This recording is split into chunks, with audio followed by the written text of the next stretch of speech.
বাংলাদেশের অধিকাংশ মানুষের মননে ও মগজে এখনো পর্যন্ত সবচেয়ে তাজা খবর হচ্ছে সুপ্রিম কোর্ট প্রাঙ্গণ থেকে ভাস্কর্য অপসারণ এবং আইটেম সং আল্লাহ মেহেরবান। আল্লাহ মেহেরবান, মওলা মেহেরবান, আল্লাহ মেহেরবান, মওলা রে। আল্লাহ মেহেরবান, মওলা মেহেরবান, আল্লাহ মেহেরবান, মওলা রে। দুইটা ঘটনার পিছনে খুবই কমন একটা মার্কেটিং স্ট্র্যাটেজি রয়েছে, সেটা হচ্ছে ধর্মীয় অনুভূতিকে ব্যবহার করে নিজেদের সিনেমার প্রমোশন করা। জাজ মাল্টিমিডিয়া প্রচার করছে তাদের সিনেমা বস 2, আর আওয়ামী লীগ সরকার প্রচার করছে তাদের আপকামিং সিনেমা নির্বাচন 2018। নির্বাচনের আগে সব পক্ষকে তুষ্ট করতে হাঁটলেন বড় স্বপ্ন আর বড় পরিকল্পনার পথেই। 17-18 অর্থ বছরের বাজেট উপস্থাপন করবেন। সবকিছুর মূলে ভোটের রাজনীতি। খুব কৌশলে করের বোঝা ঠিকই বাড়িয়েছেন জনগণের উপর। ব্যাংক হিসাবে কমপক্ষে 1 লাখ টাকা থাকলে আবগারি শুল্ক দিতে হবে 800 টাকা। মহামতি অর্থমন্ত্রী খেয়াল করলেন যে বাংলাদেশে অনেকগুলা আইডল মানি পড়ে রয়েছে, এই টাকাগুলো অর্থনীতিতে বিনিয়োগ হচ্ছে না। কাজেই তিনি একটা মহান বুদ্ধি বের করলেন, যেটা হচ্ছে কেউ যদি ব্যাংকে টাকা রেখে দেয় সেই টাকা থেকে আমি কিছু টাকা মেরে দিব, যাতে করে সেই টাকা মেরে দেওয়া এড়ানোর জন্য সেই লোক সেই টাকাটা বের করে নিয়ে অর্থনীতিতে ইনভেস্ট করে। মারাত্মক একটা পরিকল্পনা, অব্যর্থ বুদ্ধি কইতো যদি আমানতকারীদের বাসায় তোষক না থাকতো। এখন এই টাকাগুলো ব্যাংকের থেকে উইথড্র হবে আর বিছানার তোষকের মধ্যে ডিপোজিট হবে। বাংলাদেশে কিন্তু প্রচুর পরিমাণ মানুষ টাকার উপরে ঘুমাইতে পছন্দ করে। তারা ব্যাংকে টাকা না রেখে তোষকের ভিতর, জুতার বাক্সের ভিতর বিভিন্ন জায়গায় ক্যাশ টাকা রেখে দেয়। বাংলাদেশ ব্যাংক দীর্ঘদিন ধরে এই আইডল মানি গুলাকে তোষক থেকে বের করে ইকোনমিতে ঢুকানোর জন্য প্রচুর কাজ করে যাচ্ছে, কিন্তু তারপরেও বাংলাদেশের সাধারণ উদ্যোক্তারা ঋণ নিচ্ছেন না, তারা অর্থনীতিতে বিনিয়োগ করছেন না। কেন? কারণ বাংলাদেশের বিনিয়োগ বান্ধব পরিবেশ সৃষ্টি করা যায় না। ডুইং বিজনেস র্যাঙ্কিং এ সারা পৃথিবীতে 189টা দেশের মধ্যে বাংলাদেশের অবস্থান 178। বিশ্বের দরিদ্রতম এবং দুর্বলতম অবকাঠামোর দেশগুলো যেমন Sierra Leone, Ethiopia, Burkina Faso আর নাইজারের থেকেও বাংলাদেশের অবস্থান পিছনে। এমনকি যুদ্ধ বিধ্বস্ত সিরিয়া এবং পূর্ব তিমুরের থেকেও বাংলাদেশ পিছনে। তাই যদি সরকার আসলেই একটা বিনিয়োগ বান্ধব বাজেট তৈরি করতে চাইতো, তাহলে সবচাইতে বেশি অর্থ এবং মনোযোগ দেওয়া দরকার ছিল এই অংশগুলোর উন্নয়নে। কিন্তু সেখানে না দিয়ে প্রচুর পরিমাণে টাকা বরং বিনিয়োগ করা হচ্ছে বাংলাদেশের স্ক্যান্ডাল কুইন অর্থাৎ ব্যাংকিং খাতে। 2012 সালে সোনালী ব্যাংকের নানা কেলেঙ্কারিতে অর্থ আত্মসাতের পরিমাণ প্রায় 4,500 কোটি টাকা। জনতা ব্যাংকের বিসমিল্লাহ গ্রুপ কেলেঙ্কারিতে অর্থ আত্মসাৎ করা হয় 1100 কোটি টাকা। 2013 সালে বেসিক ব্যাংক কেলেঙ্কারিতে লোপাট হয় আরো প্রায় 4,500 কোটি টাকা। এতগুলা কেলেঙ্কারি আর বেহিসাবি ঋণ দেওয়ার পরেও এই রাষ্ট্রায়ত্ত ব্যাংকগুলো বাজারে টিকে আছে শুধুমাত্র বছরের পর বছর সরকার কর্তৃক জনগণের টাকা দিয়ে তাদের মূলধন পুনর্গঠন করে দেবার কারণে, যার কারণে তাদের কিনা এখন আর রেসপন্সিবলি ঋণগুলো দেওয়ার কোন ধরনের ইনসেন্টিভই নাই। এই বছরেও কৃষক আর শ্রমিকের দেওয়া ভ্যাটের পয়সার 15,000 কোটি টাকা এই ব্যাংকগুলোর মূলধন পুনর্গঠনের জন্য দেওয়া হচ্ছে, যাতে করে কিনা তারা আবার নতুন উদ্যমে এইসব বেহিসাবি ঋণ দিয়ে বেড়াতে পারে। But this is rubbish.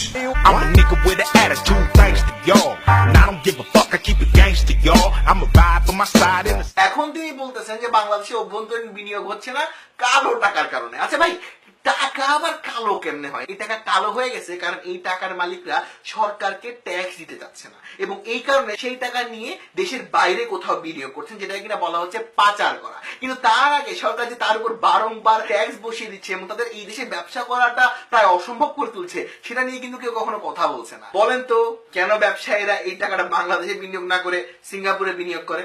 Low tax rates and tax incentives continue to attract entrepreneurs around the world to set up their business companies in Singapore. Effective tax rate is 17% on companies, the lowest in the world. শুধুমাত্র সিঙ্গাপুরই নয়, এশিয়ার যে কয়টি স্বল্প আয়তনের রাষ্ট্র গত কয়েক দশকে অসম্ভব পর্যায়ের অর্থনৈতিক প্রবৃদ্ধি দেখেছে, তাদের প্রত্যেকে কিন্তু তাদের কর্পোরেট ট্যাক্সের হার রেখেছে সর্বনিম্ন পর্যায়ে এবং অপরাপর ট্যাক্সের হার রেখেছে সহনীয় পর্যায়ে, যার কারণে কিনা সারা পৃথিবী থেকে বিনিয়োগকারীরা এবং তাদের দেশের আভ্যন্তরীণ বিনিয়োগকারীরা সেই দেশের অর্থনীতিতে বিনিয়োগ করছেন। আর বাংলাদেশে আমরা আমাদের উদ্যোক্তাদের গলা টিপে ধরছি। যে সকল খাতে আমরা সবচেয়ে বেশি আর্থিকভাবে লাভবান হচ্ছি, ঠিক সেই সকল খাত থেকে উচ্চ কর কেটে নেওয়া হচ্ছে, এবং গত অর্থ বছরে এই খাত সংখ্যা ছিল 52টি এবং এইবার সেটি বাড়িয়ে করা হয়েছে 61টি। যেই গার্মেন্টস খাতের উপর ভর করে বাংলাদেশ সারা বিশ্বে পরিচয় অর্জন করে নিয়েছে, তার উপরে উচ্চ কর চাপিয়ে দেওয়া হয়েছে।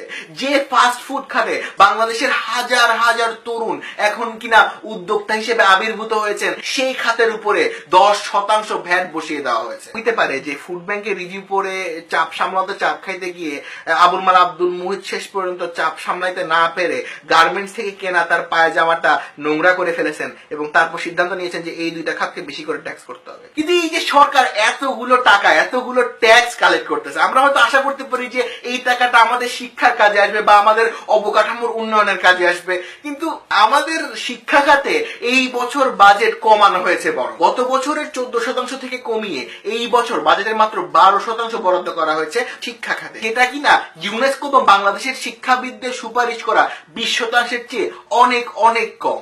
আর এই 12%-এর মধ্যে অর্থাৎ 50,000 কোটি টাকার মধ্যে 35,000 কোটি টাকাই যাবে কিনা অনুন্নয়ন খাতে, অর্থাৎ শিক্ষক কর্মচারীদের বেতন ভাতার কারণে। তারপর যে ফুটা পয়সা থাকবে সেটা শিক্ষার কতটুকু মান উন্নয়ন হয় সেটা আর বলার অপেক্ষা রাখে না। আর এই অনুন্নয়ন ব্যয় শুধুমাত্র শিক্ষা খাতের জন্য না, সমগ্র বাজেটের জন্য একটা বিশাল বোঝা হয়ে যাবে। মোট আদায়কৃত করে 11% অর্থাৎ শিক্ষা খাতের সমগ্র বাজেটের প্রায় সমান পরিমাণ টাকা যাচ্ছে সরকারি আমলাদের বেতন আর পেনশনের টাকায়। কেন এত বেশি টাকা খরচ করা হচ্ছে বলেন তো তাদের পিছনে? যাতে করে তারা সরকারের কোনো কাজের বিরোধিতা না করে। এর আগেও একজন মহান রাজা দীর্ঘদিন ধরে একই উপায়ে ক্ষমতায় টিকেছিলেন। এসো সবাই এসো, লজ্জা কি? শিল্পমন্ত্রী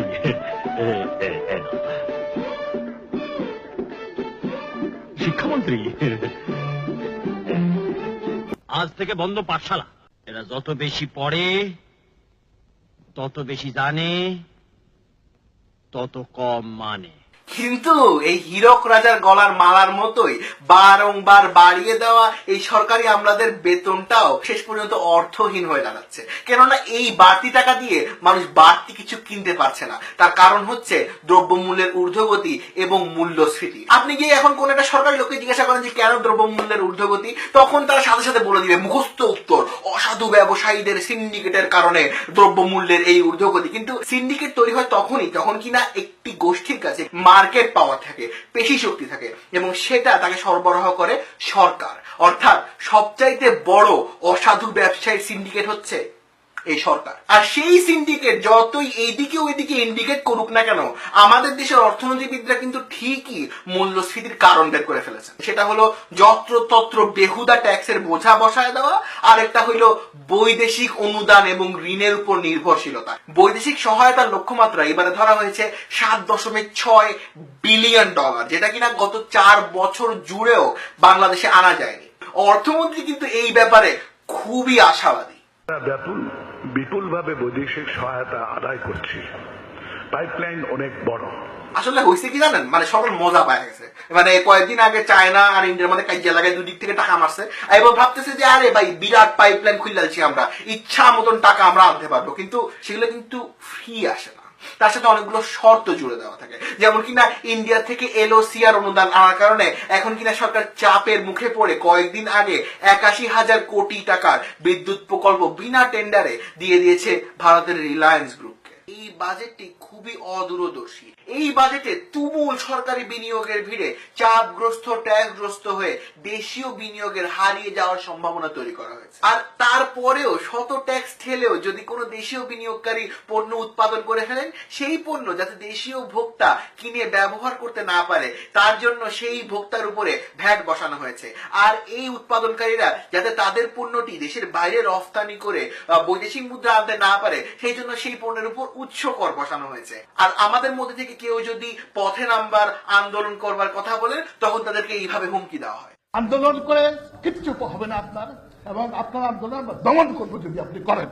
অর্থমন্ত্রীর এই ধরনের ভাষার ব্যবহার প্রমাণ করে সাধারণ জনগণের কাছ থেকে ভ্যাট, ট্যাক্স, আবগারি শুল্ক হেন তেন বলে তারা সেই টাকাটা নিয়ে জনগণের কাজে তো ব্যয় করবেই না, বরং নিজেরা ক্ষমতায় টিকে থাকবার জন্য বিভিন্ন জায়গায় বেহিসেবি খরচ করতে থাকবে। কাজে আমাদের সংঘবদ্ধ হতে হবে, শ্রমিকের এবং উদ্যোক্তার, কৃষকের এবং ব্যবসায়ীর আর রুখে দাঁড়াতে হবে, যাতে করে তারা আমাদের পরিশ্রমের সঞ্চয় থেকে টাকা চুরি করে নিয়ে যেতে না পারে, যাতে করে তারা আমাদের ভোগ্য পণ্যের দাম আর্টিফিশিয়ালি বাড়িয়ে তুলতে না পারে, যাতে করে এই মুক্ত স্বাধীন দেশে আমরা মুক্তভাবে নিজেদের অর্থনৈতিক সমৃদ্ধি নিশ্চিত করতে পারি, যাতে করে আমরা মাথা উঁচু করে বলতে পারি যে আমাদের এই দেশে সুবিধাবাদের রাজনীতির ঊর্ধ্বে সহযোগিতামূলক অর্থনীতি, এবং যাতে করে সারা বিশ্বের বুকে মাথা উঁচু করে দাঁড়িয়ে বলতে পারি যে আমাদের এই বাংলাদেশে রাষ্ট্রের ঊর্ধ্বে জনতা।